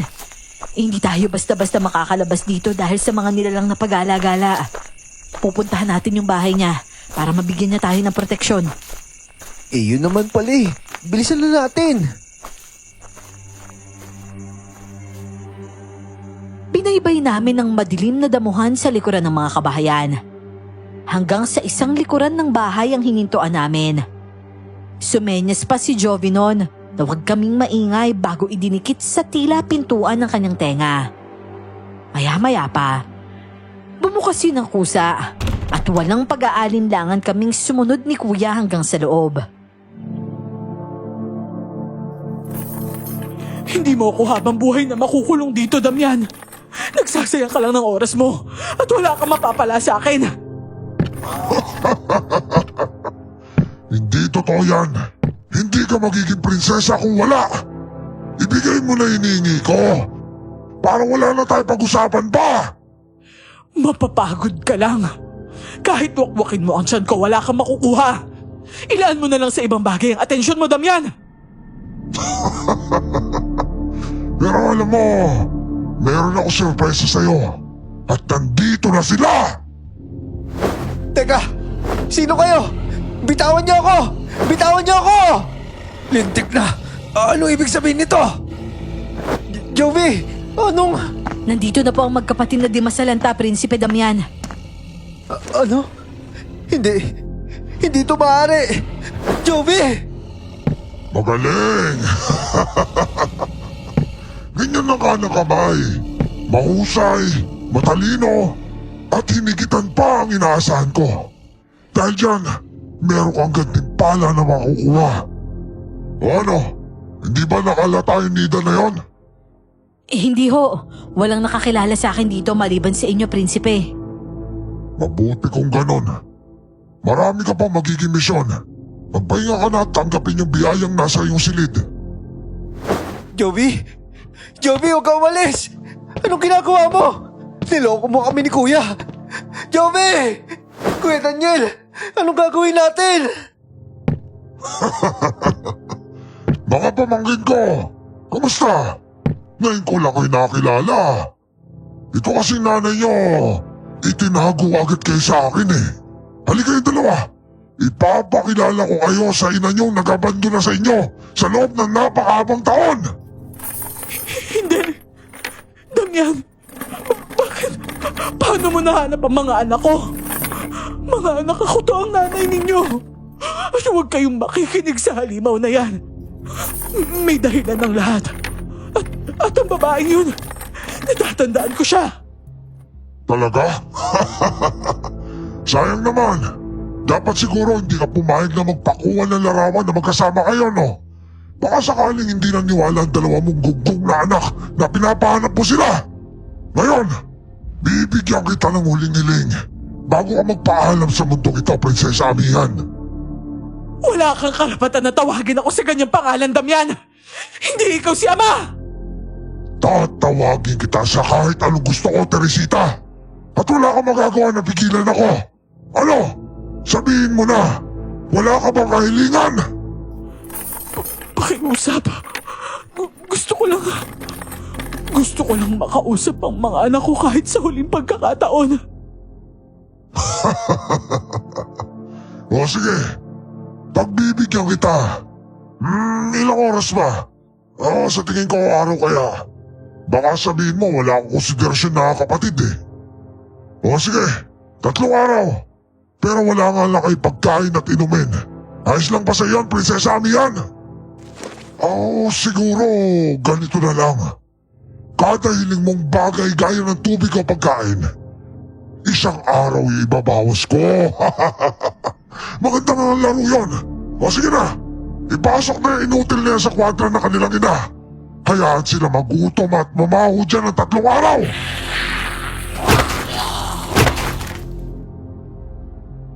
Hindi kami makalaban sa mga may hawak sa aming nilalang. Bukod kasi sa malalaki sila at malalakas, may mga matutulis din silang kuko na nakaantabay lang sa leeg namin. Sa oras na bumaon yon, paniguradong sisirit ang dugo mula sa leeg namin ni Kuya. Ipinasok nga kaming dalawa sa nagsisilbing selda ng nagpapakilala naming ina. Gawa yon sa matigas at purong bakal. Sa lugar na tulad nun na malayo sa kabihasnan, nakakamanghang may ganun sila kasolid na gamit. At masasabi mong pinaghandaan talaga yon para sa iisang layunin. Ang gawing kulungan naming 3.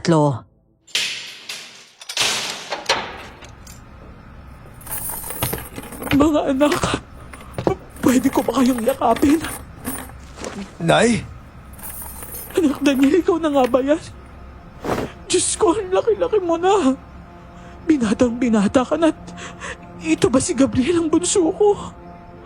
Anak, pwede bang payakap ang nanay kahit sandali lang? Sobrang miss na kita, anak.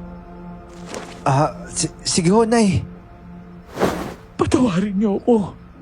Patawarin niyo ang nanay. Mga bata pa kayo nun at hindi niyo pa mauunawaan ng lahat. Sana hindi pa huli ang lahat para makabawi ako sa inyo. Hindi pa nga ho ba? Mukhang sabay-sabay na tayo mamamatay dito eh. Gabriel, magtiwala tayo. Magdasal lang tayo. Papatawa ka ba, Kuya? Lahat ng dahilan para hindi magtiwala nasa akin na. Tapos ngayon gusto mo maniwala ako sa peking pag-asa na yan? Gabriel, kumalma ka. Natatakot ka lang, alam ko. Galit ka at emosyonal. Pero pwede bang imbis na magpanik ka dyan, maupo ka na lang at pakalmahin sa sarili mo. Kung ayaw mo makinig kay nanay at sa mga paliwanag niya, ako na yung nakikiusap sa'yo. Alam mo naman, tagal ko hinihintay yung pagkakataong to. Yung marinig ang dahilan kung bakit tayo iniwan ni nanay. Kaya pwede ba, Ibigay mo muna sa akin to. Daniel, anak. Hayaan mo munang maglabas ng galit ang kapatid mo. Kailangan niyang mailabas para gumaan yung pakiramdam niya. Handa akong tanggapin ng lahat, Gabriel. Sige na, makikinig ako sa'yo. Gusto ko lang po ng aruga na isang inanay. Yun lang noon po eh. Nararamdaman ko kay Joby yun. Pero hindi pala totoo yun. Mahirap pa kami mahalin, Nay. Anak, tama na yan. Kahit kailan hindi kayo nawala sa puso't isip ko. Mahal na mahal ko kayo, alam yan ng tatay ninyo. Pero ayoko kayong madamay sa gulo ng pamilya at lahing meron ako. Nung gabing isilang kita, Gabriel, halos simot na ang pagkain sa mandako ng lugar dito. Walang tubig at hindi umuulan. Nalaman kong gusto nila kayong gamiting alay para sa sinasamba nilang poon. At ang kapalit nun, walang kamatayang kasaganahan. Kaya tumakas kami ng tatay niyo papunta sa lungsod kung saan nandun yung mga magulang niya. Pero natakot ako na masundan tayo at madamay yung iba pang inosenteng tao. Kaya bumalik ako dito. Pero pagbalik ko, nalaman kong pinatay nila ang ama ko. At yung kapatid ko na sa ina ang namamahala dito. Yung si Damian. Lumahis ako at nagtago. Pero nito lang nakita nila ako at ikinulong ako. Gusto pa rin kasing ituloy ng kapatid ko yung pag-aalay sa inyo. At pagkatapos ay kuhanin ng natutulog na mutya sa katawan ko para isahin sa mutyang meron siya. Mutya ho, Nay? Ano yung mutya? Aswang di ho ba kayo? Aswang tayo, mga anak. Hindi lang ako. Maging kayo may mga dugo kayong aswang. Mga gabunan tayo at isa tayo sa pinakamalakas na uri ng aswang. Inalog ko ang ulo ko at hindi ko alam kung panaginip lang ba yun o bangungot. Inisip ko noon na sana natutulog na lang ako sa bahay ni Lolo Mario. Dahil hindi na matanggap ng isip ko ang mga nalalaman ko ng sandaling yon. Para bang isa na yung kabanata sa buhay ko na pinagagalaw lang ng isang mahusay na writer. Paano naman akong maniniwala sa mga aswang at pagkatapos ay aswang din ako? Gabunan. Tama. Yan yung sinabi ni Joey nung bumagsak yung eroplano. May dugo daw kaming gabunan dahil naamoy niya yun. Ibig sabihin, aswang din si Joey, Nay. Walang tao sa komunidad na to, Daniel. Mga wangis tao lang sila. Pero maskara lang nila yon. Tapos ngayon, sinasabi niyo sa amin mga aswang kami? Ano bang malalaman ko, kuya? Alam mo, pag uwi natin kay Lolo Mario, baliw na tayo. Gabriel, anak. Hindi kita pinipilit na maniwala sa akin. Pero sa ngayon, natutulog pa ang mutya sa katawan natin. At kailangan ko ng tulong ninyo para muling gisingin ang gabunan sa pagkatao ko. Kailangan natin itong gawin para makaligtas tayo dito. Paano kami makakatulong, Nay? Ialis niyo ho kami dito. Umalis na tayo dito. Kailangan ko ang mga dugo ninyo. Sa loob ng 3 araw na yun, mabubuhay ang halimaw sa akin dahil sa inyo. At kayo naman, palalakasin ng ilang araw na walang kain at inom. Palalakasin niya ang nagtatagong kambal na gabunan sa mga katawan ninyo. Gusto ko na lang matawa nun. Pero ayoko namang lumabas na bastos kaya nanahimik na lang ako. At sinundan kung ano ang ginagawa ni Kuya. Nagpatianod ako dahil ang gusto ko na din naman nun mamatay na lang. Hopeless na po talaga ako. At kahit ang pagdarasal ay binitawan ko na din. Bigla akong napaisip nun. Aswang pala ako pero nagdadasal ako sa Diyos. Hindi ba't malaking kahipokritohan yon? 3 gabi na wala kaming kain na tubig. Si Kuya ay halos mamilipit na sa sakit ng tiyan. Habang ako naman noon ay nanlalambot na. Bukod kasi sa wala kaming makain, sumipsip din si Nanay sa dugo namin ni Kuya. At yon ang sinasabi niyang kailangan niya mula sa amin para mabuhay na muli ang gabunan sa katauhan niya. Takip-takip ko ang tenga dahil napakarami ko nang naririnig mula sa kung saang-saang dako ng lugar na yon. Sobrang lakas ng mga usapan at tawanan. Gusto ko sanang magwala dahil naiirita na ako. Pero wala na akong lakas.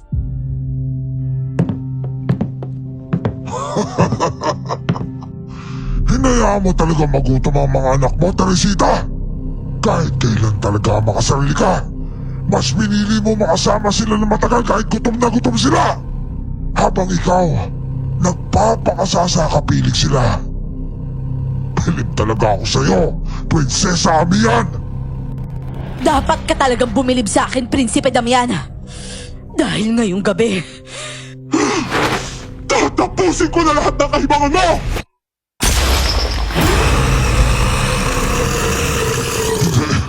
Paano mo nagawang? Lindik na. Hindi ko naisip yun ah. Pigilan niyo yung halimaw na yan. Kung wala kailangan sigwal niyo yung buhay ko. Gawin niyo! Huwag lang yan makalaya! Hoy, Damian! Bumalik ka dito! Tatapusin kita ngayong gabi! Bumalik ka dito! sa nanghihina akong pakiramdam at nanlalabong paningin, nakita ko pa din kung paano dambahin ni nanay ang papalayong bulto ni Damian. Kakaiba na ang itsura ng nanay namin noon. Hindi mo talaga siya makikilala. Balot ng puting balahibo ang buong katawan niya. Naghugis aso ang muka pero nakakatayo sa dalawang paa. Mabangis ang aura niya kahit pa sabihing babae siya. Natatakot ako sa kanya pero wala na akong lakas para kumilos pa. Nang tuluyang makakubabaw si nanay kay Damian, pinagkakalmot niya naman ito sa mukha at katawan. Hindi magawang makalaban ni Damian dahil nabigla siya. Dahil ang laki-laki ng nanay namin ng mga panahong yon. Tumitilamsik na lang noon ang mga dugong nang gagaling kay Damian. Kasabay noon ay ang matinis niyang angil at alulong. Kinaumagahan naman noon. Nako, Prinsesa Amihan. Wala ho kasi akong ideya na anak niyo pala itong mga batang ito. Kung tatanungin niyo naman kung bakit hindi ko nagawang amuyin ang pagiging aswang nila, wala din ho kasi silbi ang ilong ko. Dahil dating nabarahan ito ng daliri ng magnanakaw na nagawi. Pasensya na po talaga kayo sa akin ha, Daniel at Gabriel. Kung alam ko lang na... Teresita na lang ang itawag mo sa akin, Nida. At hindi na ako prinsesa ngayon. Tsaka wag mo na lang uulitin ang manamantala ng kahinaan at kainosentehan ng iba, ha? Inalagaan mo naman daw ang anak ko, lalo na sa pagkain. Ayos na sa akin yun. Nako maraming salamat ho, Prinsesa. Ang ibig ko sabihin paano ho yan? Wala na si Damian dito. Ang sabi, nagmamadaling lumayas kanina. Duguan daw at halos hindi na makagulapay. Sigurado hong mamamatay na yun sa gubat. Sino nang mamumuno sa amin, Prinsesa? Kung aalis ka na din, siguradong magkakagulo ang baryo na to. Pero Nida, kailangan kong bumawi sa mga anak ko. Kung gusto mo, ikaw na lang ang maging pinuno dito. Nay, akala ko ba ituturo mo sa amin kung paano palalabasin yung kambal na gabunan? Magagawa ba natin sa lugar ng mga tao?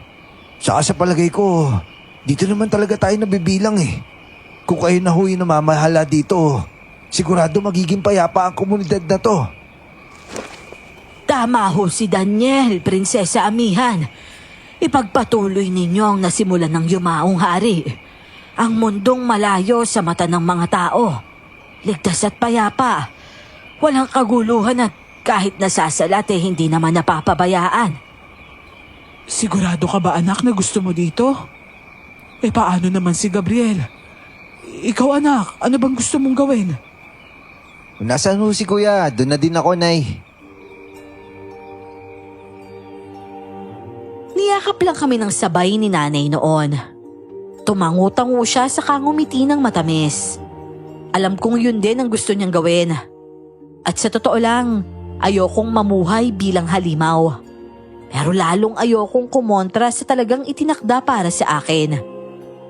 Isipin ko pa lang na baka bigla akong magbagong anyo habang nasa eskwelahan. O di kaya naman ay nasa trabaho.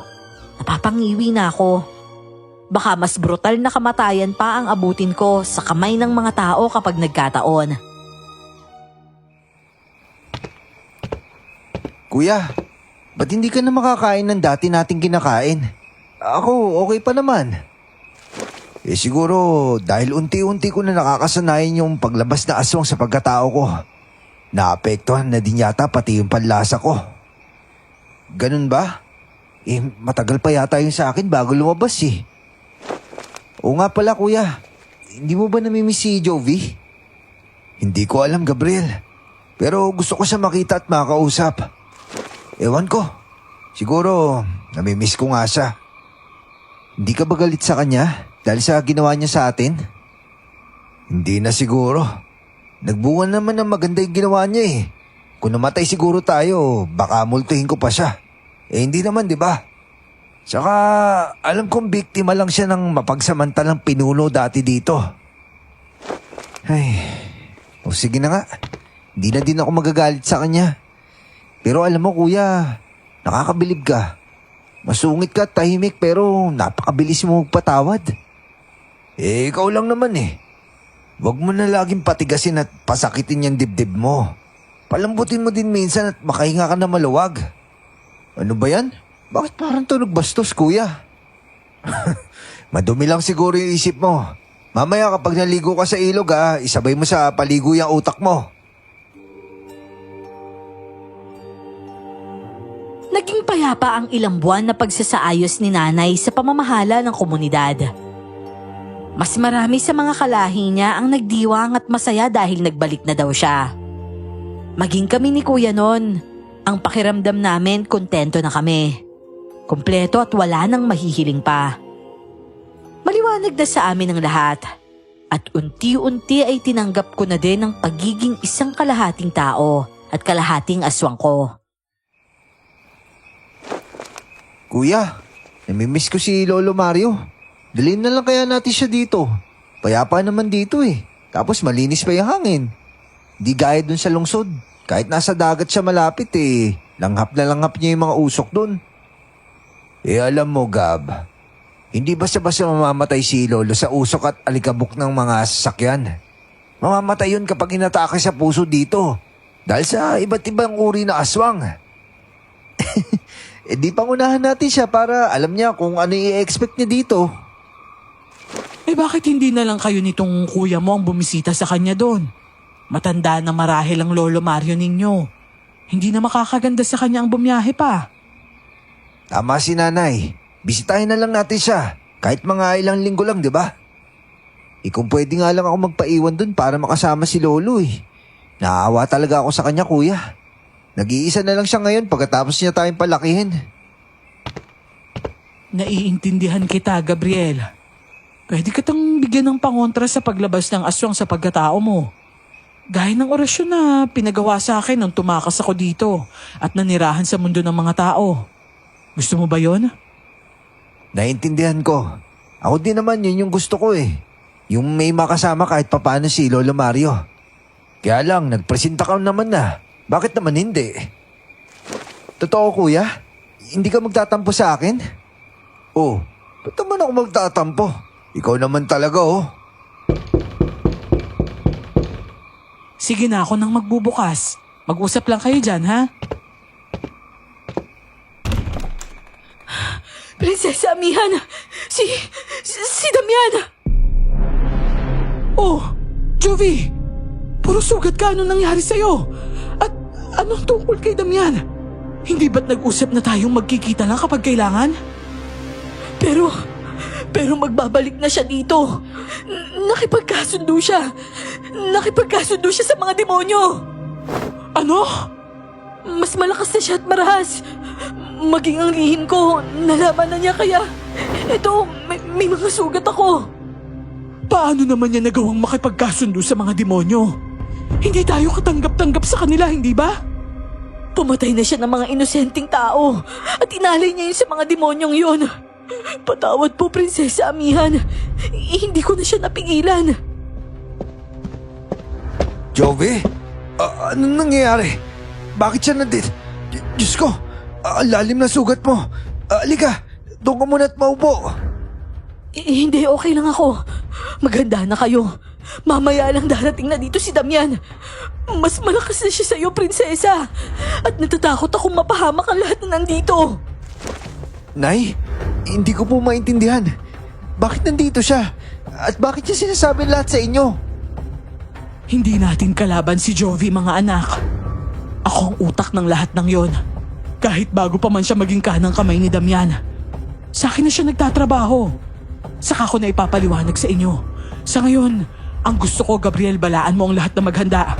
Kung kinakailangan lumikas, paalisin mo na habang maaga pa. O sige po, Nay. Habang tumatakbo paikot sa komunidad, nag-uumapaw sa saya ang puso ko. Kitagal din kasi naming hindi nakita si Jovi. Ang malaman nakakampi namin siya at nasa side siya ni nanay. Ang talaga namang nagpabuhay sa dugo ko. At kahit may paparating na dilubyo, parang gusto kong tumalon sa galak. Ganon katindi ang ligayang nararamdaman ko dahil bumalik na siya. Napaghanda ko naman ng maayos ang lahat. Yung mahihina pa at walang kakayahang lumaban. Nagsiakyat muna sa gubat at doon sila magtatago. Matapos kong magawa ang bili ni nanay, pabalik na sana ako nang bigla na lang may humatak sa buhok ko at iniangat ako sa ere.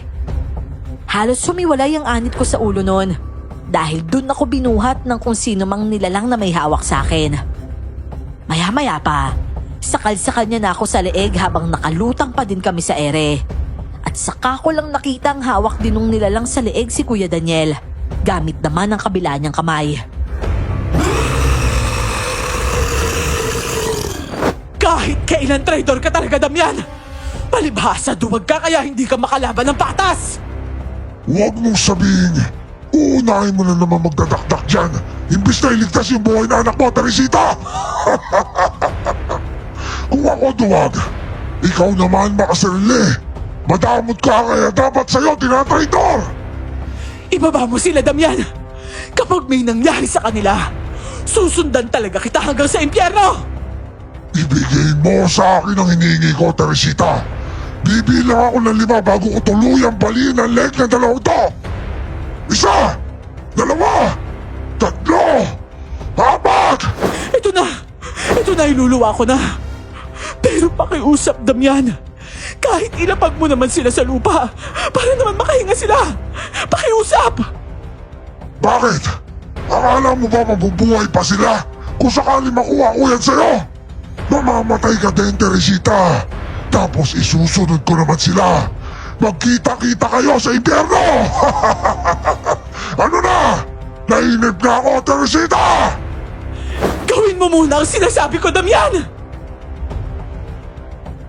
Naninikip na ang dibdib ko noon at sobrang sakit na din noon dahil hindi na ako makahinga. Nang sa awa ng Diyos ay maramdaman ko ang lupa sa ilalim ng mga paa ko. Nasa leeg ko pa din yung nakakakilabot na kamay ni Damian. Pero nakahinga na ako kahit papano. Narinig ko ang pagduwal ni nanay. At kasunod noon ay may humagis na kung anong itim na bagay sa ere. Pakiwari ko noon, nag-slow motion ang lahat. Nakangangalang ng malaki si Damian. Handang saluhin ang gamunggong laki ng itim ng bagay na yon. Pero bago pa yon mag-shoot ng tuluyan sa bunganga niya, may kamay na sumalo doon. At si Kuya Daniel yon, na nooy walang alinlangang isinubo sa sarili niyang bibig ang mutya. Hindi! Iluwa mo yan! Iluwa mo yan, hayop ka! Ang kamay ko! Hindi maaari ito! Hindi ako makakabayag! Pagabang kong dinaluhan si nanay nang mabitawan ako ni Damian. Kahit humahabol din ang hangin, pilit kong inihiga ang ulo niya sa mga hita ko. Hinahabol na din ni nanay ang hininga niya noon. At ako naman, hindi ko alam kung saan ba ako titingin. Kay kuya na noon ko lang nakitang tuluyang nagbagong anyo. O kay nanay na nag-aagaw buhay na. Anak, masaya ako na nakasama ko kayo ng kuya mo. Mag-iingat ka palagi. Mahal na mahal ko kayo, anak. Mahal na mahal ko kayo. Nay, huwag niyo po pilitin magsalita. Mahal na mahal din namin kayo ni Kuya. Kayo ni Tatay. Napakahusay ng kuya mo. Salamat. Salamat sa pagkakataon. Diyos ko, Prinsesa Amihan! Ano nang gagawin ko? Paano ba to? Paano ba magawa ng bato, ha? Alam mo ba yun, Gabriel? Hindi ko alam yun, Jovi. Hindi ko alam. Ano ba ginagawa mo? Gabriel, anak. Panoorin natin. Tingnan natin kung paano mapapatay ng kuya mo si Damian. Tinapik-tapik pa ni nanay noon ang kamay ko habang mahigpit niyang hawak yon. Si Jovi naman, nakaluhod sa tapat namin. Nakayuko kay nanay at panay din ang iyak. Ni hindi ko na maintindihan kung paanong nagawang putulan ng ulo ni Kuya Daniel si Damian. Basta't ang nakita ko na lang, bit-bit niya na ang ulo nito. At hindi pa siya nakontento dahil tinapakan niya pa yon hanggang sa madurog. Nang huminto si nanay sa pagtapik sa kamay ko, alam ko na, sa mga braso ko nawalan ng hininga ang aking ina. Gaya kung paanong nawalan ng buhay si tatay sa kamay ko. Nanumbalik noon lahat ng sakit, pero wala na akong magagawa. Hindi talaga mabubuhay ang isang aswang kung wala na ang mutya sa katawan niya. At sa kaso ng nanay ko, isinakripisyo niya ang buhay niya para sa kaligtasan namin ng kuya ko.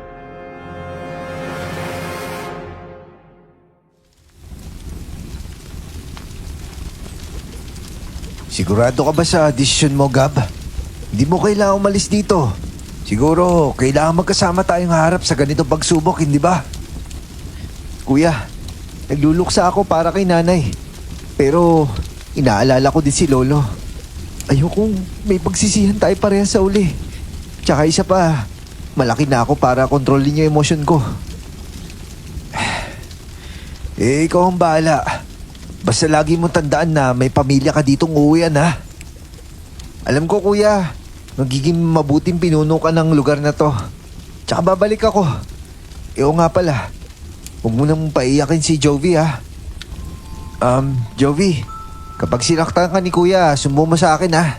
Tatakas kita mula sa kanya. Sira ka talagang bata ka. O sige na, mag-iingat ka sa biyahe, ha? Wala na ako dun para patalisikin yung upuan palabas ng eroplano kung magka-problema man.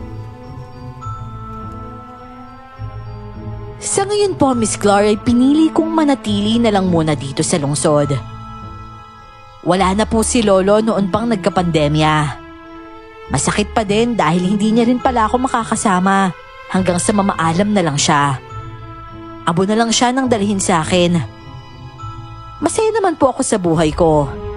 Ini-enjoy ko talaga ang pagiging tao habang hindi pa nag-e-expired ang orasyon na nilagay sa akin para pigilan ang paglabas ng halimaw sa katauhan ko. Sa oras na maramdaman ko siyang nangingibabaw na, yun na siguro ang tamang oras para bumalik ako sa pinagmulan ko.